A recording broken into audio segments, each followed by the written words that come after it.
caros alunos, estávamos falando das componentes da política econômica, né? Falamos aí da política monetária, brevemente, depois nós vamos detalhar, e iríamos começar a falar um pouquinho para vocês da política cambial. O que é uma política cambial? É você determinar aquele valor externo da moeda, né? O poder de compra da sua moeda frente a outras moedas. Há diversos meios de você fazer isso. O mais tradicional, o mais comum, num passado não muito distante, era o governo determinar o valor do câmbio. Então, se a gente pegar ali, em toda a nossa história da economia, nós tínhamos esse mecanismo. Quando chegou na década de 70, principalmente decorrente aí da crise do petróleo, a Europa, parte da Ásia e Estados Unidos flutuaram o seu câmbio. O que significa flutuar o seu câmbio? Deixaram que o mercado determinasse o valor da sua moeda, não é assim? E o Brasil não, o Brasil continuou com o câmbio fixo.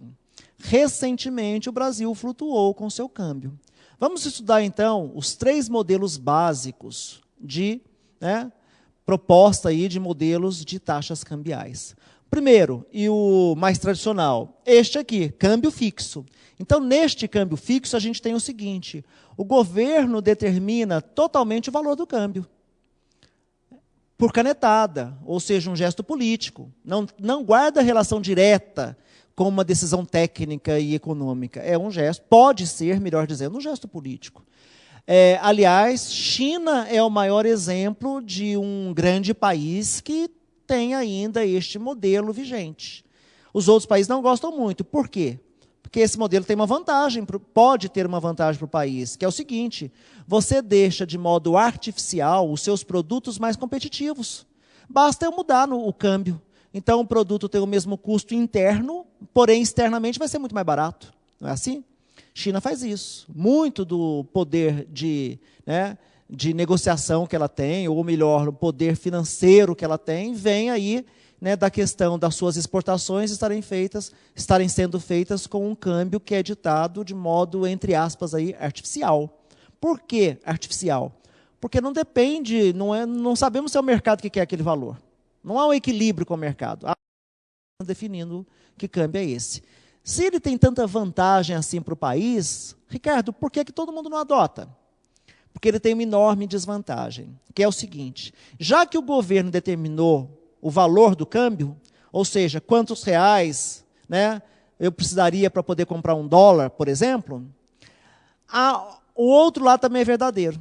Quando há um que a gente chama de um ataque especulativo à moeda, quando os investidores começam a tirar o dólar dali do país, o governo tem que sustentar. Porque, gente, o dólar ou qualquer moeda forte internacional é como um produto, é uma commodity. Ela tem maior valor quanto mais raro for. Se está faltando dólar, o dólar sobe de preço, tende a subir de preço. Se está sobrando dólar, o dólar cai de preço aqui dentro do Brasil. Isso é o equilíbrio macroeconômico, a lei de oferta e de procura. Entretanto, se o governo, por um método artificial, determinou um preço e todo mundo está querendo tirar o dólar, ele vai ter que sustentar aquela subida. Ele tem que bancar aquele preço. E isso leva aí ao ataque especulativo à moeda. Foi um dos motivos pelo qual o Brasil determinou o seu câmbio flutuante, lá em janeiro de 99. É o nosso modelo. Então, o outro grande extremo aqui, o taxa de câmbio flutuante. Quem determina o preço? Mercado. No Brasil, não é Banco Central que determina o preço do câmbio, é o mercado. Se um aluno aqui resolvesse comprar $1.000 hoje e resolvesse pagar R$2 por cada dólar, e se essa transação tivesse sido feita e fosse uma das únicas, e do outro lado eu tenho outro aluno, o aluno B, que ele também pegou quis comprar $1.000, só que ele pagou R$2,20. Esse pagou 2, o outro pagou 2,20. Só teve essas 2 transações no dia inteirinho. Não teve mais nenhuma outra. Qual vai ser o preço do dólar? A média ponderada das 2 operações. No caso, se for o mesmo valor aqui, 2,10. Ou seja, essa média vai ser divulgada, atenção gente, divulgada, calculada pelo Banco Central às 9 horas da manhã do dia seguinte, é a PETAX. Entretanto, o Banco Central não determina essa meta. Não é o governo que estipula esse valor. Não, o câmbio é livremente negociado no mercado. Ok? Então, é assim que funciona, o câmbio flutuante, que é o nosso caso, é o modelo brasileiro. Entre os dois extremos, nós temos um outro modelo aqui, que o Brasil também utilizou por algum tempo, que é o chamado modelo de bandas cambiais. Ou seja, agora o governo não determina um valor, ele determina um leque, né? Um máximo e um mínimo, uma banda. Né? Dentro daquele máximo e mínimo, o mercado pode fazer o que quiser, pode ditar o preço que ele quiser. Ok? Entretanto, é, entre aspas, proibido ultrapassar o máximo e proibido abaixar do mínimo. Os limites estão determinados pelo governo. O Brasil usou, por algum tempo, esse modelo. Né? Nós, aliás, passamos pelos três. Né? Plano Real começou aqui com o modelo de câmbio fixo. Depois a gente passou um pouquinho para bandas cambiais e, finalmente, aí estamos no modelo de câmbio flutuante. Ok? Feito essa colocação sobre o câmbio, fica mais fácil, então, da gente falar, posteriormente, da nossa política cambial. Temos ainda aí o terceiro grupo de participante aí da política econômica, que é a política fiscal, ou seja, como é que o governo gasta, como é que ele arrecada. Então, são as ações relacionadas aí com as despesas e receitas do governo, tanto federal, estadual, como municipal. Finalmente, a política de rendas. Nessa parte, o Brasil precisa realmente evoluir muito. Por quê? Porque a política de rendas visa aí a redistribuição de renda e a justiça social. Muito tem sido feito, mas ainda falta muito. Nosso país é um país ainda de extrema concentração de renda. E essa política de renda aí que tenta fazer essa redistribuição. Vamos detalhar as principais componentes da política econômica que tem a ver com o nosso curso. Né?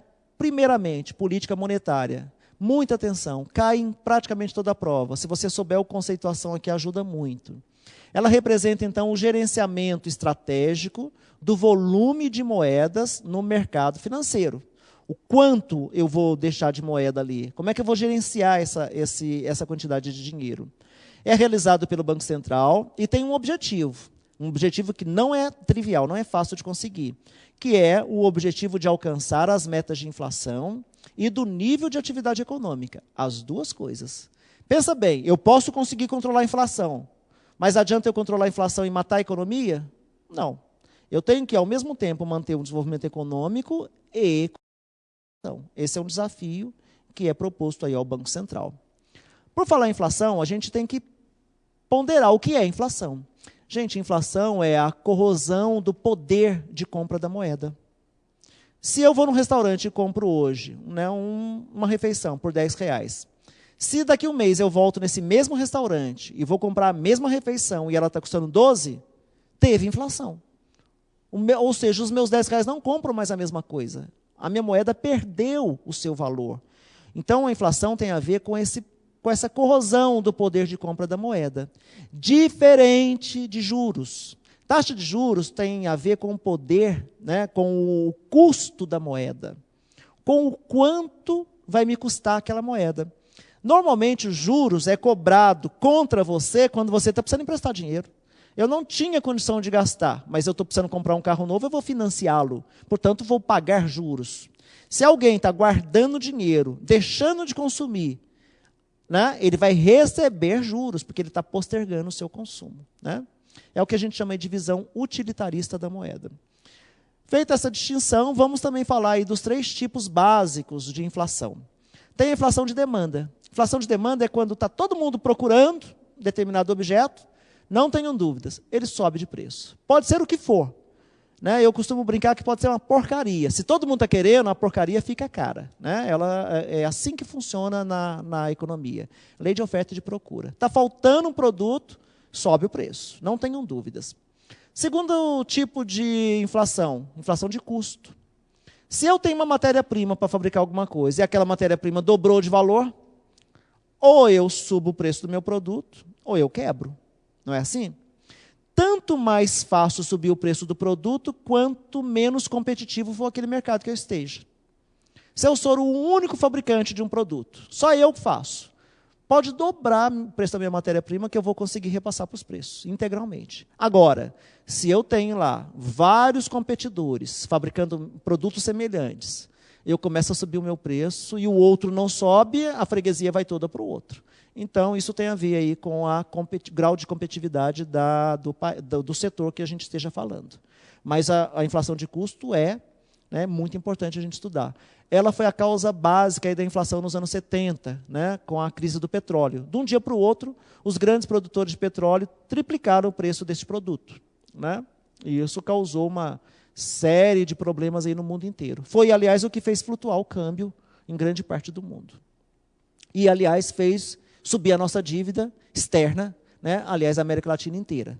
E interessante, nós precisamos de dinheiro, porque não tínhamos dinheiro para poder importar petróleo. E os produtores de petróleo sobrando dinheiro. Por quê? Porque eles estavam recebendo milhões por aquele petróleo que estava sendo produzido. Olha só para você ver, eles emprestaram para quem? Para nós. Então, isso foi um dos... Dinheiro sobrando e a gente precisando. Foi o que aconteceu aí na década de 70 com a crise do petróleo. Finalmente, nós temos aí um tipo de inflação, né? É muito polêmico o estudo desse tipo de inflação, mas é importante que a gente tenha uma noção. Aqui é apenas uma noção. Inflação inercial. A inflação inercial significa o seguinte: imagina que eu sou um dono de uma pizzaria e todo mês eu vou comprar lá os componentes que eu uso para poder produzir a minha pizza. Vamos supor aí farinha de trigo. Eu vou lá comprar, né, um saco de farinha de trigo, 100 cruzeiros. Eu vou no mês seguinte, 110. Eu vou no outro, 121. Vou no outro, 132. Espera aí. Você acha que eu vou esperar gastar toda essa farinha, vender a minha pizza aqui a X cruzeiros, para depois, quando eu comprar o novo saco de farinha lá, subir o meu preço? Não, as pessoas são mais inteligentes do que isso. O que acontece? Ela começa a trazer este aumento que não ocorreu ainda, porque ela não comprou ainda, para a data atual. É assim que se faz, né? Ou pelo menos é assim que se fazia. No Brasil foi muito forte isso. É o que a gente chama de trazer a valor presente na matemática financeira, né? Eu tenho um custo que não existe ainda. É apenas uma expectativa de que ele vai ocorrer. Mas como essa expectativa é tão forte, tão contínua, que as pessoas começam a prever. As pessoas começam a subir o preço de medo dele subir. Era assim que acontecia. Na minha época, para quem é mais jovem não vai se lembrar disso, chegamos a ter num determinado 90% de inflação. Já pensou? Nessa época você tinha que sair, no dia que você recebia o seu salário, sair correndo para o supermercado, fazer a sua compra e ir na frente dos homens da maquininha, que iam remarcando o preço. Se você fosse atrás, tinha perdido aí 20%, 30% do valor do seu dinheiro, né? É inflação inercial. Gente, se só uma pessoa fizesse isso, ele se daria muito bem, porque foi esperto. Acontece que todo mundo quer ser esperto, todo mundo traz a valor presente. Aí é como se tivesse aquela inflação pela inércia. Não é porque o preço está subindo porque tem que subir. Ninguém se preocupa mais com as razões macroeconômicas de subir esse preço. Ou seja, é porque o produto está faltando? É porque não está produzindo? É porque ele é importado? É porque está tendo muita procura? Não, ninguém está... Mantidas as condições, todo mundo está subindo por subir. Isso tem a ver com inflação inercial, foi a nossa história aí por várias décadas. Conseguimos vencer isso aí com um plano real. Tá? Lá em 94, a gente venceu essa batalha da nossa grande inflação inercial. Feito esse resuminho dos tipos de inflação, vamos falar o seguinte: então não há o que fazer? Tem instrumentos para poder gerir, para trabalhar com a inflação, para fazer com que ela fique num patamar adequado.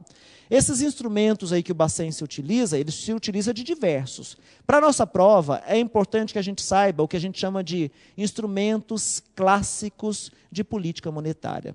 Vejamos. Os instrumentos clássicos de política monetária se resumem aí. Primeiro, taxa básica de juros. Ou seja, eu vou determinar uma taxa de juros. Quem faz isso? Copom. Se essa taxa de juros for muito alta, ela inibe o consumo. Então, é um primeiro instrumento clássico de política monetária. Segundo instrumento, mercado aberto, também chamado de open market. Esse instrumento aqui é interessante, vale a pena a gente fazer um resuminho aqui. É da seguinte maneira.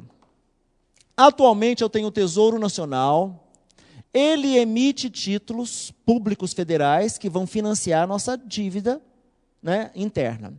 Esses títulos vão ser negociados no Selic, que é um sistema que nós vamos detalhar depois, explicar tudo certinho, mas é um sistema ligado aí ao Banco Central. Está aqui o Banco Central fazendo a gestão do Selic, está ali o Tesouro Nacional emitindo esses títulos. Antigamente o Banco Central também podia emiti-los, hoje não mais. Hoje é só o Tesouro Nacional que emite. Chega esses títulos aqui dentro, essa Selic ela é interligada com tudo quanto é tipo de instituição financeira, com as corretoras, com as distribuidoras, com os bancos de investimento, banco de desenvolvimento, assim por diante. Ok? E, finalmente, aqui está o público. Aqui estão as famílias ou as pessoas que têm dinheiro sobrando. Se o Banco Central, ao fazer a gestão da política monetária, percebe que tem muito dinheiro sobrando, o que ele pode fazer? Ele pode simplesmente falar o seguinte, olha, vamos vender títulos. Os títulos que estão aqui na carteira do Banco Central, ele manda aqui, eles estão, aliás, custodiados, né, guardados nesse sistema chamado Selic, ele manda título para cá, o cliente manda dinheiro para lá. Fácil assim. Aí o que acontece? O cliente fica com o título e o dinheiro está lá com o Banco Central. Com isso, ele tirou o dinheiro da circulação.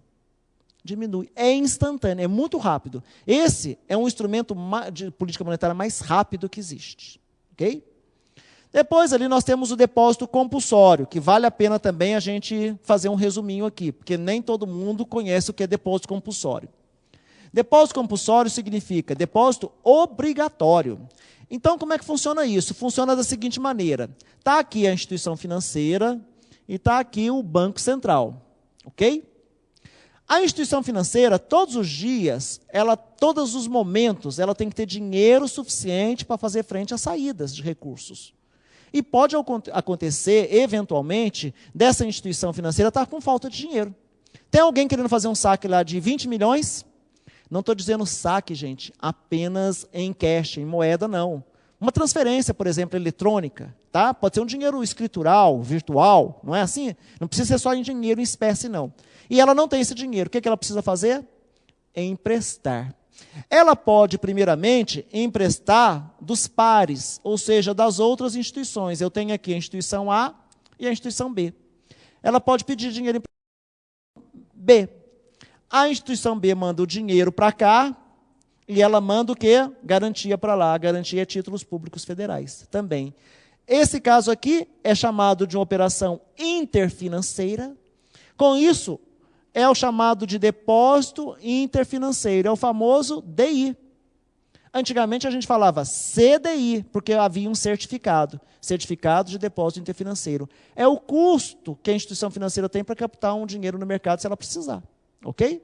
É o custo dado pelos próprios pares. Vamos supor que ela não quis fazer esse depósito interfinanceiro. Em geral, ela prefere porque o custo é menor do que o outro. Mas há uma outra coisa que ela pode fazer. Ela pode pegar dinheiro com o Banco Central. Aí nós temos o quê?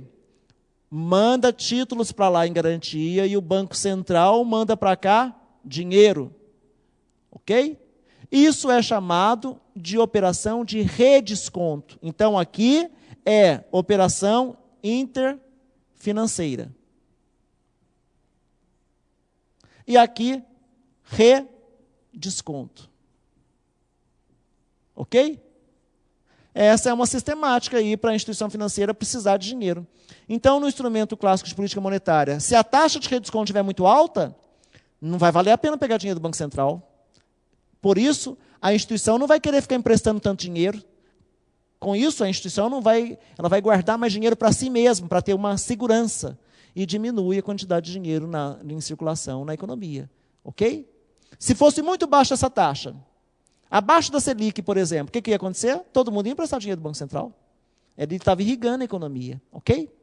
Tem uma outra aqui que na realidade, eu parei para começar a explicar ele e acabei pulando aqui para os modos de conseguir dinheiro. Não é assim? Mas tem o famoso depósito compulsório. Agora é diferente. Vamos colocar numa outra cor. Agora é a instituição financeira obrigatoriamente mandando dinheiro para o Banco Central. Ué, como é que funciona isso, Ricardo? O Banco Central determina um volume de tudo que você arrecada para você mandar para ele mesmo e ficar guardadinho lá, sem uso. Por exemplo, no depósito à vista, de 100% que cai no depósito à vista, eu tenho aqui 25% vai para crédito rural. 2% vai para microcrédito. Ok? E eu tenho aqui, atualmente, cerca de 35% que vai para depósito compulsório. Gente, isso aqui antes da crise financeira e do subprime era de 45%. E hoje está por volta de 35%. Só de diminuir esse percentual sobrou na economia mais ou menos 100 bilhões de reais. Ok? Então é importante esse depósito compulsório como instrumento clássico de política monetária. Quanto menor o depósito compulsório, mais dinheiro sobra na economia. Não é assim? Ok? Então, explicado aí alguns dos instrumentos clássicos de política monetária. Tem depósito compulsório, gente, em cima dos depósitos à vista, em cima dos depósitos a prazo. Okay? Todos os tipos de depósito aqui sofrem em maior ou menor grau a influência do depósito compulsório. A palavra compulsório é obrigatório. Você tem obrigatoriamente que depositar ao Banco Central. Taxa de redesconto, já expliquei, né? Sigamos. Vamos ver detalhadamente o modus operandi da política monetária.